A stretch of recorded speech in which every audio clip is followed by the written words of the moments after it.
नमस्कार चलतु आज छात उपरे भोजी वाला दही चिकेन बनैबा। चलतु मसला सजाड़ा। मु दीटा पियाज नहीं छोट छोट दीटा रसुण नहीं जी रसुण से अदा चोपा छड़े भल भाव में प्लेन कर ग्राइंडिंग करदे। चलतु चिकेन को मैरिनेट करवा।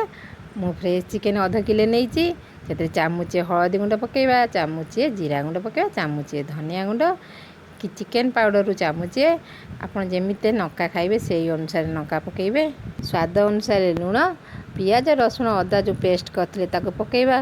दही रु 4 चामच, तेल रु 2 चामच पकई भल भाव में गोले चकटिकी अधा घंटाए रेस्ट में रखीदबा। टोप लगे हांडी बसेबा। हांडी जेन तातीज अल्प तेल पकेबा कारण चिकेन आगुरी तेल पकई तेल तातीगले अल्प टिके चीनी पकेबा। चीनी जेमती जारी हो कंचा नका 2-4टा भांगी टेस्ट पाई पकेबा। जेमती जारी हो मैरिनेट कर रखिथिबा चिकेन को पकईकी भल भाव में गोले किछि समय कषिया छाड़दबा। मन रखिथे एत पानी जमा देवेनि कारण चिकेन रु पानी बाहर से मसला को बिना पानी रे भल भाव में कषिबा। देखंतु चिकेन रु पानी बाहरी आसलानी।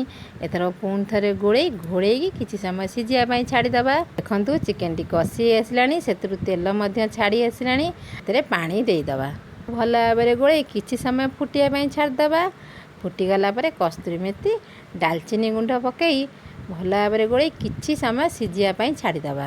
देखंतु चिकेन तकारी हो गलानी बढ़िया देखा बास्ना मध्य बढ़िया छाड़ुची। मु तो भात रे खाइबी, आपण भात रुटी नान जो थे खाइबे बढ़िया लगिबो। खातु रबार मजा नियंतु। मो नुआ नुआ सहज उपाय रेसिपी देखिया मन करी मो चैनल सब्सक्राइब करंतु। मो रेसिपी टी लाइक करंतु। बाय।